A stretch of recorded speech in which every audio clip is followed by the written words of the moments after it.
Sam, I'm just curious at this point in the year, how hard is it when you've had one home game in Dallas and now one home game in Little Rock? You know, you only get so many home games, and now that's two that you guys are going to have had away from Fayetteville.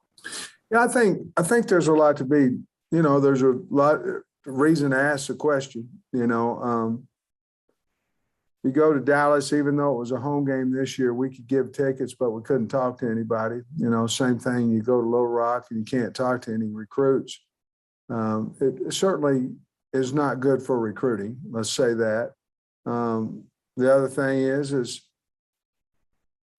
you want to have as many people as you possibly can in the stands to help you win, and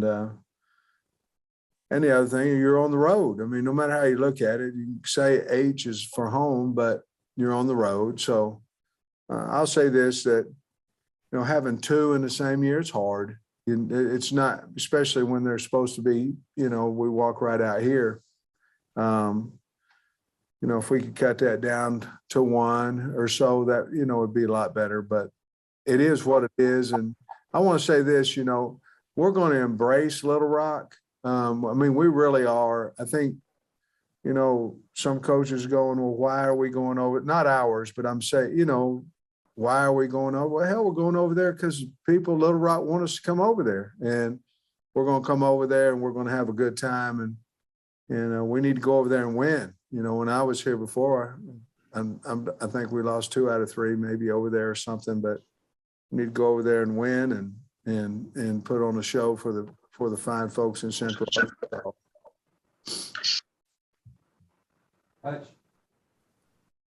Sam, I feel like we don't really hardly talk about him very much because we've come to expect him to put up the crazy numbers he has. But what do you think of the season Trey Burks has had for y'all?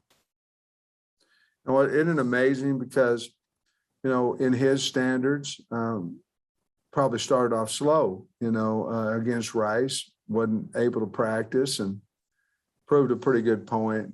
For me, it helped the team actually that, if you're not able to practice, you're probably not going to play very well. And that's what happened. But he's a competitor and he can catch anything close to him, and great at a one-on-one ball. His running, running after catch has improved. We just threw one out to him the other day and just said, okay, it's one-on-one. We didn't have a block or anything. Just he made the guy miss and got a good, I think it was about a 12-yard gain. So he's a better player. He gets better every year. Last year he's a good player. This year he's a better player, depending on what he decides to do about next year. But he'll be a better player, whether it's for us or somebody else. And I'm curious, whether it be whenever you were watching film when you first got the job or watching him in practice for the first time, was there ever a moment where you knew that he was going to be a special player for y'all? Yeah, I think, obviously we didn't have, that first spring, but knowing how he moved around, we had some off season, early workouts and seeing him move around and do some things there and in the weight room. Obviously, he's a huge guy for a wide receiver. And I didn't know how skillful he really was, though, until, we got to throwing the ball to him a little bit, when camp started a couple of years ago. Great kid is what he is. He's just a wonderful kid, wonderful person, very down-to-earth guy. That makes him who he is.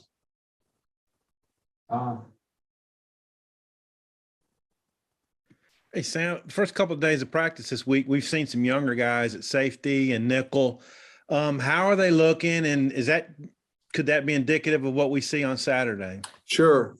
Absolutely. You guys are at practice and we're not, whether you believe it or not, we don't try to hold anything from you. We just put our guys out there and yes, I think we've got some big young kids, and to me, they're ready to play, and there's no better time than, do it now, and then they'll have a bye week to learn a little bit more about the defense and things of that nature. So, yeah, I think so. You're talking about JJ and Slush and I don't know who else you'd be talking about. Chavis, I think. Malik, so they're all really big guys, and they look like SEC defensive backs. So, and they run like it too. So we just got to get them where they're confident, and that's what we're trying to do this week.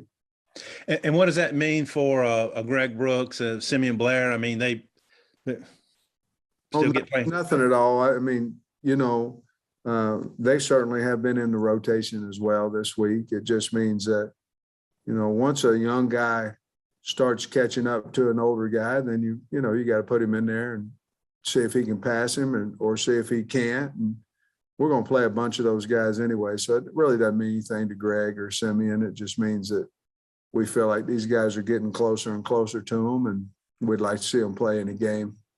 Okay. On Monday, you said you praised Doc Gamble's program. I wonder, what is it you like about him? Have you crossed paths with Doc very much? You get that? I haven't. I tried to do some research on him, Tom, just, to kind of, I always try to find out about the head coach and where is he from and things of that nature. And he's had a journey, like I have. Not as many, but he's had a journey, and I respect that. He's worked his way up through the coaching ranks and got him a head coaching job. And I just like the way they play. They're a very physical team, and they play extremely hard. And they're not afraid, I guess would be the biggest thing. They're not afraid. They're not afraid to, throw the ball 3 times deep in a row. They're not afraid to go after a punt. They do it 75% of the time. They're a very aggressive, well-coached football team. Hey. Yeah, Sam, as far as the secondary, the way Catalan kind of would get people lined up, is anybody taking his place and kind of taking charge on back there and getting people lined up? We're hoping Slusher does that. We're hoping he's one of those. Obviously, Simeon Blair, when he's in there, he's able to do that. But we're hoping Slush kind of takes over that spot of doing that, because JJ's young, and if Slush isn't in there, it'd probably be Malik, and we're feeling like those guys can do that as well. So that's what we're hoping. If you remember last year against LSU, when Jalen went out, we at times looked a little bit confused back there. I don't think that'll be the case now. We've got guys older, have at least a year older than what they were last year. And of course, Slush played a lot of ball last week too. I guess also after playing some 4-man front last week, are you pretty comfortable being able to switch back and forth between 3 and 4 men? Yeah, I don't, we're just trying to, what Barry does. He tries to figure out, yes, to answer your question, he just tries to figure out what we think we can do to stop them, per that week. And yeah, I think so. With Utsy being out, that puts us one less D lineman, but I think we'd have the same amount of rotation guys that we had last week. So I think we'll just be multiple. I think you'll see a bunch of different fronts this weekend. Thank you. Right. Hey, Coach, I was curious how the evaluation period has gone to this point. Has the 11 a.m. kickoffs impacted that at all, with having to kind of cram more stuff together in a shorter amount of time the night before? And what's the plan for this weekend? Yeah, Trey, I don't get to see I see them on the sidelines, but I don't get to see all the kids that I'd like to see, because you never have any pregame type situation where you have all day where you could, I could come back to campus and see some kids and things of that nature. The 11 a.m.s are hard on that. And then the kids want to get back home after the game, so, yeah, it's made it a little bit more difficult, especially with, 4 in a row, and we already alluded to 2 of those are home games, and they're not very beneficial for recruiting. I forget you said something about this weekend. Yeah, are the coaches getting out? Yeah, we're getting out. not everybody. I think we'll probably have about 4 on the road. I won't be one of them this weekend. Next weekend, next Friday I will be, but I spent a day in the area.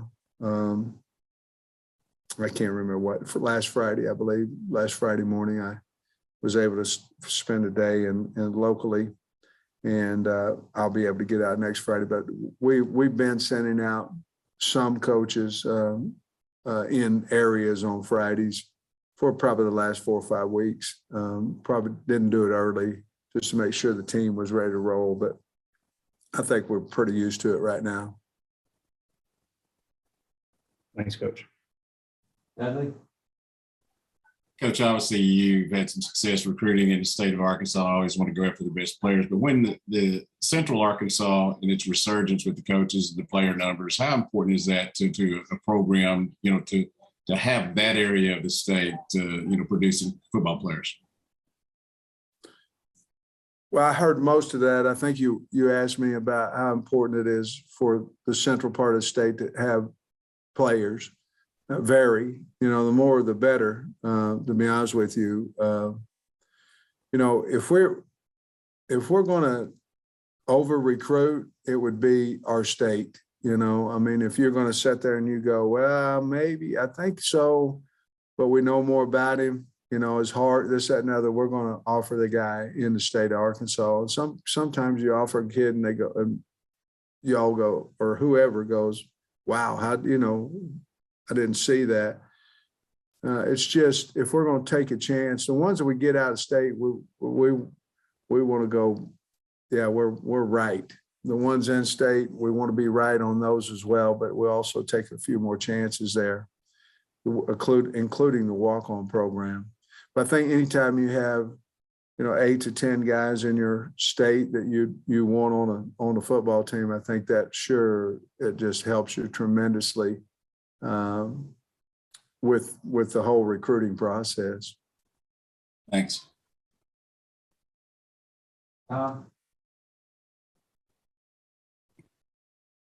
Sam, who's grading out well on the defensive front for you the last couple of weeks? Is Trey Williams feeling better? Yeah, Trey's healthy. I mean, he'll be fine. D-line wise, it just depends on what game you're talking about. Ridge played a little bit better last week than he did against Ole Miss. I don't know that we felt like we really played well at all. There we didn't get much pressure, things of that nature. As a unit, we have to play better than what we have. I think we have played better. Going back to Texas A&M and Texas and Georgia Southern and Rice, I think the D-line has played better. But I think we'll get back again, with Ridge and Utsey and those guys. They've been beat up. So I think once we get those guys back healthy, I think Ridge will be healthy this weekend. It's probably another week out before he does, but we hadn't played as well there over the last 2 weeks as we did earlier in the year. And we've got to get back to that. Bob? Hey, Sam, Hayden and Hudson, obviously brothers, played here 3 years after being high school teammates. Just kind of what you think about their contributions for the program and how cool it is that, brothers have been able to be, teammates here for so long. I think it's really cool for them. Of course, you had another one in here too that was pretty good, when I was here as well. But I think with those guys going to the same school at the same time, I think it means a lot to them. They're very close. What a wonderful family. But, could you imagine playing college ball with your brother? I think that'd be a pretty cool situation. And they've got that opportunity. And both of them are playing extremely well now. And I look for Hudson to continue to improve, as he's healthy now, ready to roll. And then, yeah, you mentioned, well, you didn't mention Hunter, but we all know that's who you were talking about. Of course, Mark, I don't know how well you've got to know their dad, but Yeah. pretty good. And I guess their grandfather was here too. Pretty good family legacy. Just what do you think about, I guess, the contributions that whole family's made to Arkansas? No, it's incredible. I mean, only thing is, we'd wish they'd had some more kids, If they'd have just kept piling them kids out, we might be winning a national championship by now. But 3 of them's plenty, and I know they have a daughter too. I don't know exactly what grade she's in. I think at least one daughter, but anyway, yeah, I've had the opportunity to know Mark for a long time, and they're very loyal to the University of Arkansas, and we're very thankful of that. Thanks, Sam. Mm-hmm. Wrap us up, Hutch. Yeah, just real quick, Coach. We've seen Bishop back out at practice this week. Is he good to go this week? Yeah, he's fine. He's seemed to be healthy, ready to go. I mean, he seems to be nothing wrong with him at all. So, yeah, we expect him to be available and play. All right, thanks, Coach. What did Dudley? He was a Celtics, and then what happened? Cowboys. How do you do that? I switched back to the I mean, you could Cowboys. change this one right here. You could, but that's a digital background. Oh, That could get fun. Saturday. We're back and better than ever. A new web interface to start the basketball season and more props, odds, and lines than ever before. BetOnline remains your #1 spot for all basketball and football action this season. Head to the new updated desktop or mobile website to sign up today and receive your 50% welcome bonus on your first deposit. Just use our promo code BELIEVE50 to receive your bonus. That's BLEAV 50 to receive your bonus. From basketball, football, and baseball postseason, NHL, boxing, and UFC, right to your favorite Vegas casino games. Don't wait to take advantage of all the amazing offers available for the 2021 season. BetOnline is the fastest and easiest way to bet on all your favorite sports. BetOnline, where the game starts.